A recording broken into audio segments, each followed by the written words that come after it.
बेटी बचाओ बेटी पढ़ाओ, बहुत ही भावुकपूर्ण भाषण था प्रधानमंत्री का।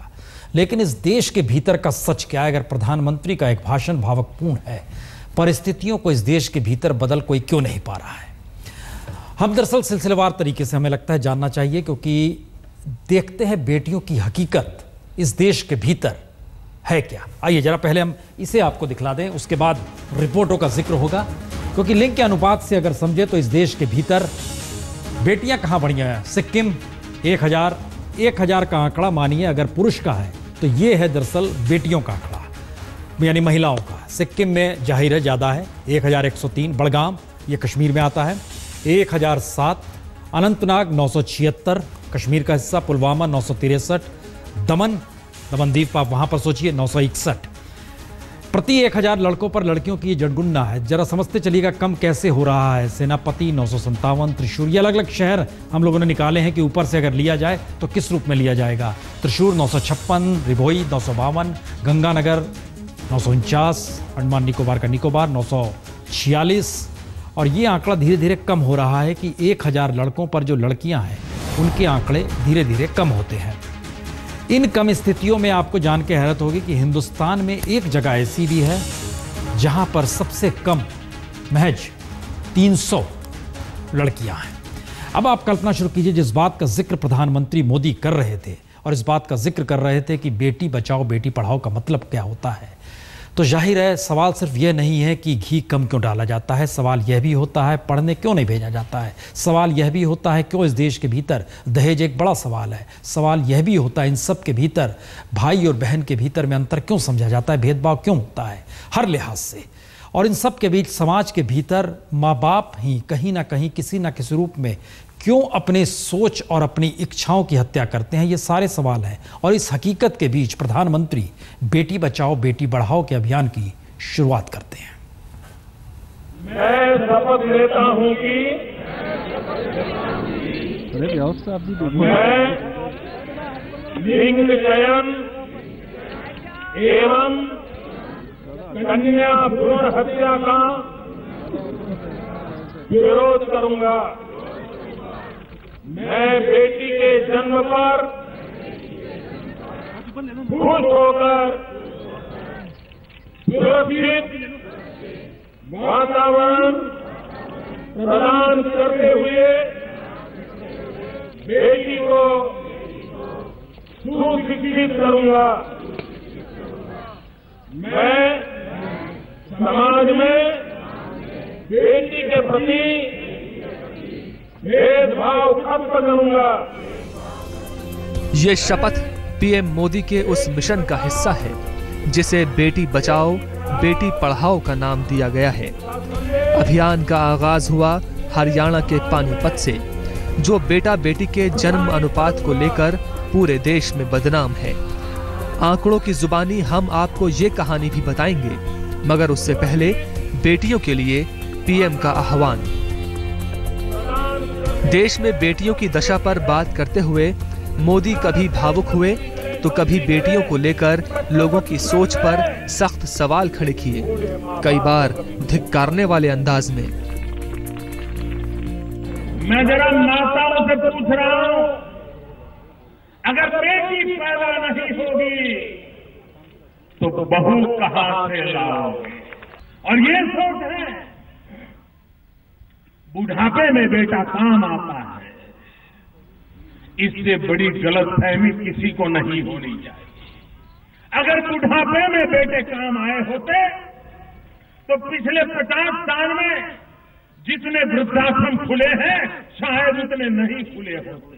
खिचड़ी परोसी गई हो और घी डाल रही हो तो बेटे को तो 2 चम्मच घी डालती है और बेटी को 1 चम्मच घी डालती है। पानीपत के मंच से पीएम मोदी के 3 बयान, 3 संदेश और 3 चुनौतियां भी। जन्म से लेकर भेदभाव, शिक्षा और सुरक्षा जैसी इन्हीं चुनौतियों से निपटने और जन्मी अजन्मी हर बेटी को बचाने के लिए सरकार ने नया अभियान शुरू किया है। योजना को पायलट प्रोजेक्ट के तौर पर देश के 100 जिलों में लागू किया जा रहा है। योजना का मकसद है कन्या भ्रूण हत्या को रोकना, और जन्म के बाद शिक्षा सुनिश्चित करना। इसके तहत हर गर्भवती मां की डॉक्टरी नजर रखी जाएगी। डिलीवरी से पहले हर महिला का रजिस्ट्रेशन कराया जाएगा। योजना के लिए पहले उन जिलों का चुनाव किया गया है जहां लड़के लड़कियों के जन्म दर अनुपात में बहुत ज्यादा अंतर है। लिंग अनुपात में फर्क के लिहाज से हरियाणा, पंजाब, जम्मू कश्मीर और नॉर्थ ईस्ट के जिलों को अहमियत दी गई है। 2 साल के अंदर ये योजना पूरे देश में लागू की जाएगी, लेकिन सबसे बड़ी चुनौती तो हरियाणा ही है, जहां बेटियों की हालत सबसे चिंताजनक है। सरकारी आंकड़ों के मुताबिक करीबन 70 गांवों में कई सालों से कोई लड़की पैदा ही नहीं हुई। कुछ गांव में है जहां 1000 मर्दों के सामने केवल 500 या कम महिलाएं हैं। जब ये हालत है तो कल्पना करना मुश्किल नहीं कि बेटी बचाओ बेटी पढ़ाओ अभियान के सामने चुनौती कितनी बड़ी है। योजना के प्रचार प्रसार के लिए मशहूर फिल्म अभिनेत्री माधुरी दीक्षित को ब्रांड एम्बेसडर बनाया गया है।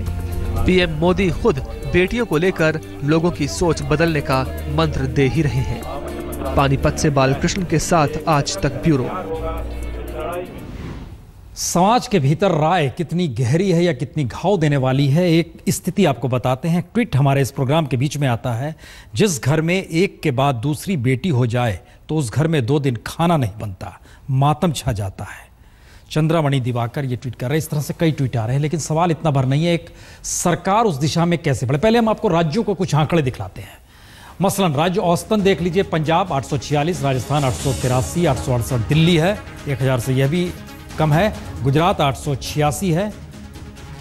उस लिहाज से समझे तो और 4-5 राज्य दिखलाते हैं। मध्य प्रदेश 912, महाराष्ट्र 883, कर्नाटक 943, जम्मू कश्मीर 859। लेकिन यहां से एक दूसरा सवाल शुरू होता है कि आखिर जिन जगहों पर बेटियों को लेकर या समाज के भीतर यह माना जाता है कि बच्चा पैदा होगा, लड़का जो पैदा होगा तो वो तुरंत मजदूर बन सकता है, खासतौर से गरीबी की रेखा से नीचे वाले हिस्सों में जब आप घुसेंगे वहां पर बच्चे को मजदूर और शायद कमाने का एक कारखाने के तौर पर भी देखा जाता है। एक देश का सच है। लेकिन दूसरी स्थिति में देश के भीतर इंफ्रास्ट्रक्चर है क्या? बच्चियां क्यों नहीं पहुंच पाती हैं?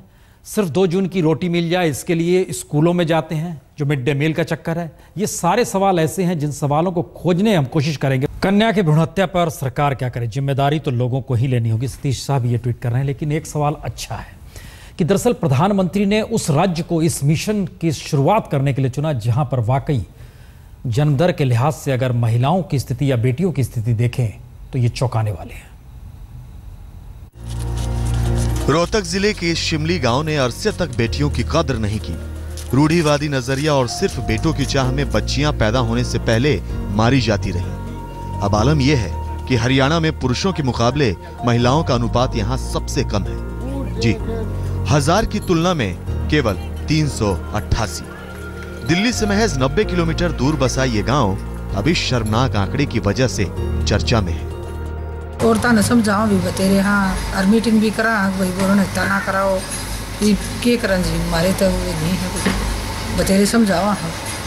मीटिंग भी करे हैं, एनएम भी आवा है, आशा वर्कर भी समझावा है, घर घर जाकर भी जागरूकता करा। फिर कौन के करेंगे, माप तो के कर सका है जी, हमारी उस तब आ रहे हैं। एक कमेटी बनाएंगे, एक क्या हर एक मतलब खाप के अंदर में कमेटी बनेगी जो इन्हीं जो ये चिंता के विषय हैं, जो आंकड़े आए हैं, इन्हीं पे मतलब वो करेंगे, कार्य करेंगे, ताकि जो है ना ये अनुपात जो है ना लगभग बराबरी में आ सके। हरियाणा में ही आज प्रधानमंत्री ने बेटी बचाओ बेटी पढ़ाओ का नारा बुलंद किया तो सबका ध्यान एक बार फिर शिमली की तरफ चला गया। वैसे हाल सिर्फ शिमली का बुरा नहीं है, रोहतक के ही कई और गांवों में भी पुरुष महिला अनुपात का आंकड़ा काफी शर्मनाक है। मुंगान में लिंगानुपात 1000 के मुकाबले 407 तो नौनंद गांव में 426 है। इसी तरह गंगानगर में 500, सिसरौली में 500, कीजी में 547 और हसनगढ़ में 551 है। गांव की महिलाओं का मानना है कि लड़के की चाह में ही लड़कियों की संख्या घट रही है और तमाम कोशिशें विफल साबित हो रही हैं। मुझे जो पता चला उस हिसाब से 28 लड़के और 8 लड़कियां पिछले महीने इस गांव में इनकी जन्म दर है, तो मेरे ख्याल से सबसे बुरी स्थिति शिमली की है। हरियाणा में घटते लिंगानुपात और कन्या भ्रूण हत्या के चलते खाप पंचायतों ने भी कदम उठाया है। कई खाप पंचायतों ने कड़ी सजा का प्रावधान करने की कोशिश की है, लेकिन बड़ा सवाल मानसिकता बदलने का है, जिसे बदलने में अभी काफी काम किया जाना है। हरियाणा सरकार और स्वास्थ्य विभाग के लिए शिमली समेत हरियाणा के कई गांवों में लिंगानुपात के शर्मनाक आंकड़े चिंताजनक हैं। इसी वजह से स्वास्थ्य विभाग ने एएनएम और आशा वर्कर्स की जिम्मेदारी तय कर दी है, लेकिन नतीजा अभी भी नहीं दिख रहा। तो सवाल यही है कि क्या प्रधानमंत्री के बेटी बचाओ मुहिम का असर अब हरियाणा में दिखेगा? आज तक ब्यूरो।